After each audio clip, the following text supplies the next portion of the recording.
Hello, folks.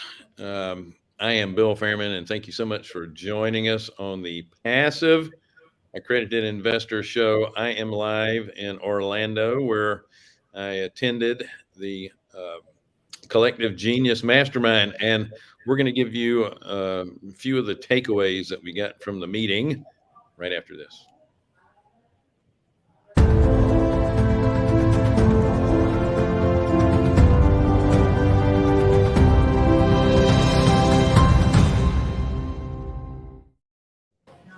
Wow. Every time we do a show, I see a new graphic. I know, it's great. I love it. Isn't that wild? Um, so, yes, thank you for joining us on the Passive Accredited Investor Show. We are Carolina Capital Management. We are lenders in the Southeast. If you are a borrower and you would like to borrow money for a, what is it? Investor property. Go to carolinahardmoney.com, click on the Apply Now tab. And if you are a passive investor and you're looking for passive returns, click on the Accredited Investor tab. Don't forget to like, share, subscribe, hit the bell, and don't forget to sign up for Wednesdays with Wendy.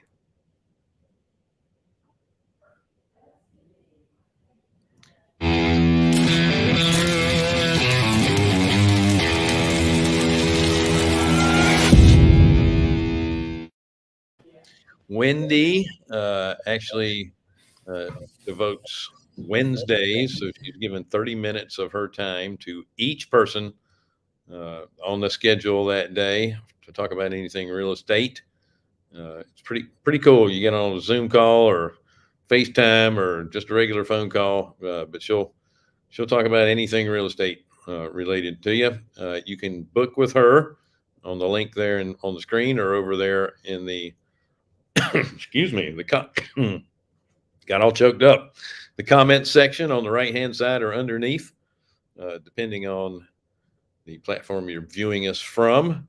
And by the way, I'm mentioning the comment section, so feel free to comment. By the way, can you guys hear us okay? If so, just put a little comment in there. Yeah, you sound great, or no, you sound like crap. Yeah, there's a comment. I don't suggest clicking the link, but it says yourdreams.online. You shouldn't probably click that. Well, it depends on the dream, I guess. Everyone has their own. So as I mentioned, okay, thank you. As I mentioned, all right, Elizabeth, thank you. I mentioned I'm in Orlando. Wendy went to Las Vegas, and she went to another mastermind. And if you know Wendy, it has to be a good mastermind because she hates Las Vegas. You have to take her there kicking and screaming, but she loves the content that she gets at the mastermind, so she went anyway. Yeah, that was a good one. Yeah, she brought me back a nice cup, so I get a. Oh, you got a cup? I know. It wasn't filled with coins. It was actually filled with pre-workout. So. Oh. Well, that's okay. Those guys are famous for their pre-workout drinks. Yeah, it's a bucked up or something. Yeah. Yeah. Remember, I got some of that. And thank you, Mark. Aren't you on your way to Philadelphia? That's our brother, Mark. We're all going to a wedding for our cousin in Philadelphia on Friday. That should be a blast. Anyway, that bucked up stuff is got a lot of stimulant in it. I drank some for the first time before a boot camp class on a Wednesday night, and I don't think I got to sleep until Friday afternoon. Oh, that's funny. Well, tell us about some because you are at the Collective Genius right now. Tell us some of the takeaways or some of the stuff that you've learned or the interesting insights that you've gained since you've been there, because you've been there all week. Yeah, I got here Sunday night, and they start off on Monday. What we do is we spend 7 hours, and we had 5 breakout rooms. That's how many folks we have now. So we had 5 rooms half the room had to give a 20-minute presentation about, either their, what's going on in their business or something new, or just something they wanted to share. And what stuck out the most with me in my breakout room was Paul Moore. If you guys don't know Paul Moore, he runs a fund that is mainly multifamily and self-storage. They have about a 70-80 million dollar fund. And his talk was on the professional investor, the investor who has money, and their view is, I have money, I want to make sure I keep it. Principal preservation. Yeah. Yes. And so the topic, or the title of his presentation was The Boring Investor. And they're happy with 5, 6, 7, 8%. If you present them with a 11, 12% return, they're thinking, well, this investment is just way too risky. Too risky. Yeah. I mean, I've had that exact conversation with someone. You mentioned like a high number. And it's like, ooh, that sounds dangerous. Yeah. Right. Well, you have to dig into the numbers. There are ways to get high returns and still be relatively safe. For example, if you're in a fund that allows you to compound over time, while the initial investment or the quarterly returns are going to be, in the single digits over time, as you can compound those balances, you can certainly get a much higher rate of return. But the vast majority of funds, especially the ones that hold property, they don't tend to compound your returns. They're paying you out income. Well, they can't compound if they're holding, or they can, but it's unlikely because they have to maintain a certain cash flow and liquidity level. Right. Yeah. So it's very difficult for that. But I like the premise that the more money that you have, the less you're chasing yield. Now, that's not going to help someone who's a little behind on the retirement buildup. Sure. And there's a lot of those people that are behind from 2008. Well, yeah. I mean, if you've lost a lot during that time, you're still trying to catch up. And then again, at the same time, if you're fairly young, it's okay to have a certain part of your portfolio that's risky, because you can make up for it. You still have time. So he was talking about these, was he talking about how to target them, or what to what was No, he was mainly talking about how they, and yeah, I guess it does have to do a little bit with targeting as far as the marketing piece, and letting us know, because most of us in the room are trying to raise capital for, our real estate businesses. And he's just letting you know out there, if you, there's a certain segment of the population that if you give them all these high numbers, they're going to think your investment is too risky. Sure. So there's a different way to market to those folks. Yeah, you have growth, and then you have preservation. I mean, those are two completely different people. Yeah. Well, they're very high caliber people in the room, and the vast majority of the presentations were, we've done very well. How do I minimize my taxes now? We've done very well. Yeah. Well, it's been a really good market. Yes, but great markets always end up having poor markets in the future. Yeah. Okay. Always. I know you hate always. Typically, you're going to have a downturn in the market coming at some point, because all markets are secular, and we are secular. Yeah. We're, we've been on a long real estate run, but I can tell you right now, there's still a housing shortage. People still need a place to live. So it's going to continue for a little while. And I was touching this on our last show. There's a heck of a lot more competition out there now, because the institutional investors they're looking for yield, and they are tearing it up out here, buying houses right and left. And by the way, they don't care about buying a house for more than it's worth right now, because they're looking 5 to 7 years down the road. And that thing is going to continue to give them income, and it's going to go up in value. Yep, absolutely. So I'm not saying this to scare folks that are mom and pops like the rest of us, but you just need to be aware of it, and figure out ways to work with them, and then leverage what it is that they're doing. The advice that I prescribe for myself, and I hand out to whoever asks for it, is utilize them, don't rely on them. Right. And that's the difference.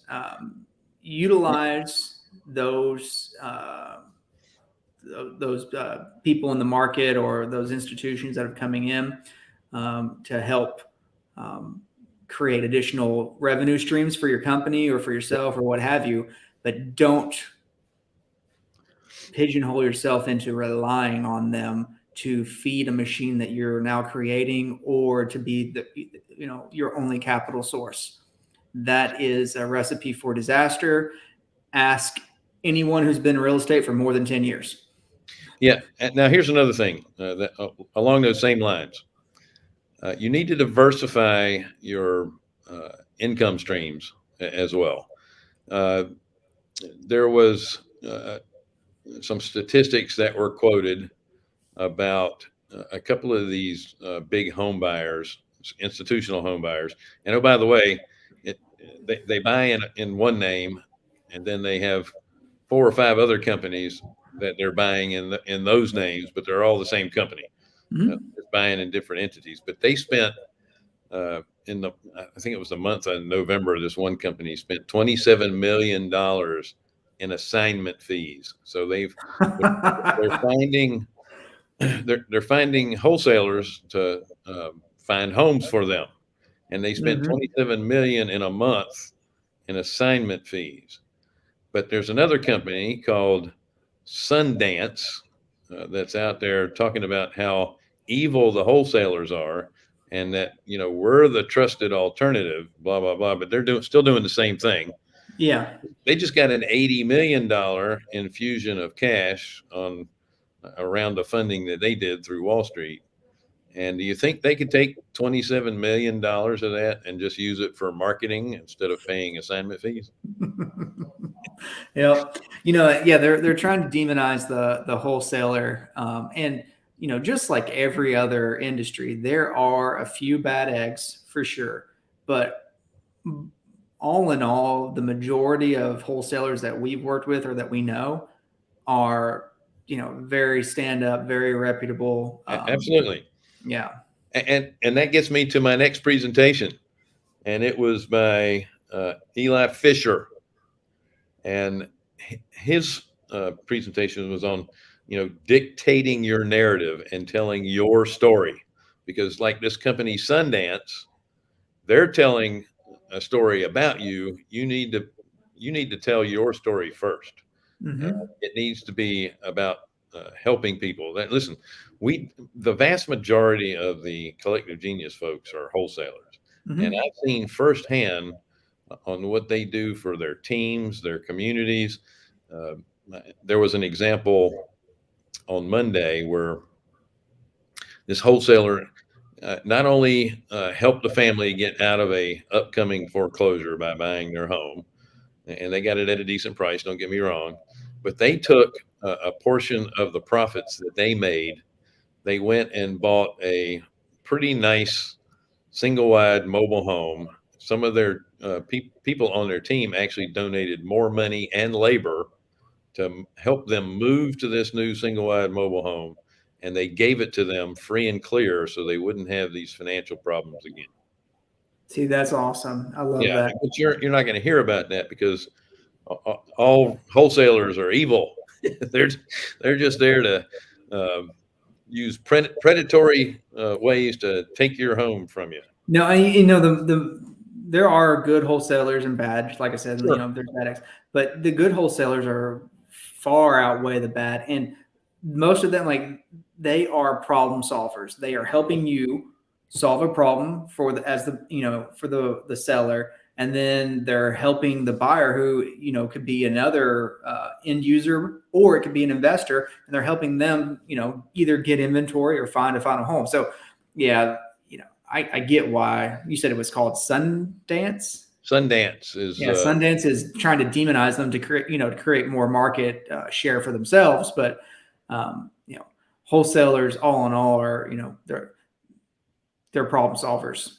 Yeah, well, I can tell you most of these companies that are coming out of Silicon Valley are trying. They have the money for the marketing. They're rewriting the narrative. Um, they're going to try to get rid of all the realtors. Mm-hmm. Like Zillow is doing. Yeah. And they're trying to get rid of all the wholesalers. They just want to corner the market and do everything digitally. Well, everyone wants, all those iBuyers, they're all trying to do the same thing. Yeah. Become one-stop shop, where the person never has to go anywhere else for anything, selling their home, buying a home, contract for deed, whatever the case may be. They never have to go anywhere else. Sure. Oh, absolutely. All right. So later on in the day, our good friend, Dr. David Phelps, did a presentation on how to couple your branding with lead generation to exponentially add a legacy to your business. And, how much is too much and what do you do with it later? that kind of thing. But David's team does a great job of targeting their avatar and then taking them through that pipeline, if you will, and turning them into raving fans before they even agree to join. And I tell you, David has a mastermind, and the mastermind is private practice professionals, and they have to pay a pretty penny to get into his group. And the way they have put their marketing together to create that tribe. And you and I learned this when we were down at Roy Williams in Austin, Texas, a few years ago. Yeah, the Wizard Academy. Yeah, it's not about being the cheapest, and I don't want to say the cheapest, being the least expensive, having the most marketing. Your brand should be something that connects you with others. And your story, when we go back to creating your narrative, it's all about that branding. Your branding is your story. Well, to take it, like, I think a lot of people, they understand like finding out who's your avatar. Right. But I think that what sets David apart from a lot of other people is he not only knows who his avatar is, he deeply understands them, what makes them tick. Well, that's true, because he used to be a dentist, but that's what I guess I wanted to build on. That is like knowing who your avatar is, great, but understanding them, that's how you build a brand, because you understand their needs, their wants, their desires, what motivates them, what demotivates them. So you really have to get granular into all those aspects of your avatar. Well, yes. And what's the easiest way to get avatars you understand? Ones that are like you. Yes. Mm-hmm. And this is where your story comes in. You tell your story, you'd be shocked at how many people have similar backgrounds and believe in similar things. So do not try to be everything to everyone. Be who you are, and you will attract plenty of people that are just like you, that will be raving fans, because they trust you, they like you, because they are like you. It's amazing how that works.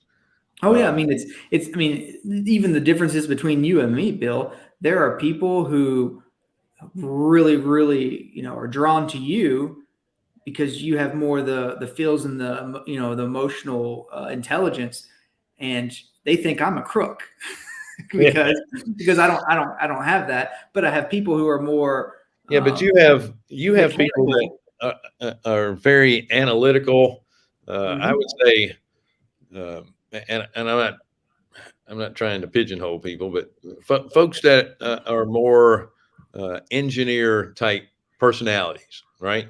Yeah. They're going to draw more to you than they are to me because I'm kind of a big picture, touchy feely guy. You're the guy that is all about the data, and yeah. So that's why it's also important. Even when you create your avatar, you want to know, you have the face of the company, whatever, or whatever you're doing. Who is talking to your avatar is very important. If we're creating an avatar that is attracted to Bill, having me talk to them is not the best the best idea. And that leads me into the final speaker, who was Frank Kearns. If you're not familiar with Frank, you don't do much on the tell Dion to stop calling me during the show. The, Frank, if you don't know who Frank is, you don't do a lot of digital marketing stuff on the internet because he is everywhere. Frank was doing a presentation on social marketing and how to get basically how to get people to come to your site through social media. And by the way, he says he never does anything on social media other than post. He will never read anything on social media. He hates it. He also, as much as he's out in the public too, he's been tested, kind of like Sheldon Cooper on Big Bang. His mom had him tested. Yeah. He's been tested, and he's definitely an antisocial individual. And he gave us a 2-hour presentation yesterday. So for someone who's antisocial, he did a pretty good job. But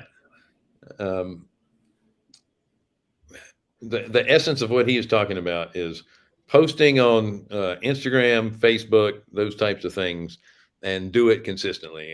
And there was a couple of different things that matter to people.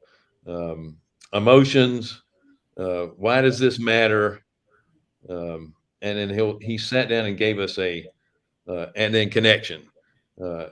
He sat down and gave us a connection framework. And so I tried a posting based on what he was giving us, and we're about to run out of time, but I tried a posting, and one of them was the inspirational quote. So I posted an inspirational quote on our page about an hour before the show, and then as I came on, and again, when we don't have a huge audience, and one thing, you're not looking for likes, you're looking for engagements, and I had 36 engagements and 7 shares within an hour of I posted and here's what I did. I went to Google and I Googled inspirational quotes. Really hard, huh? And then I hit images.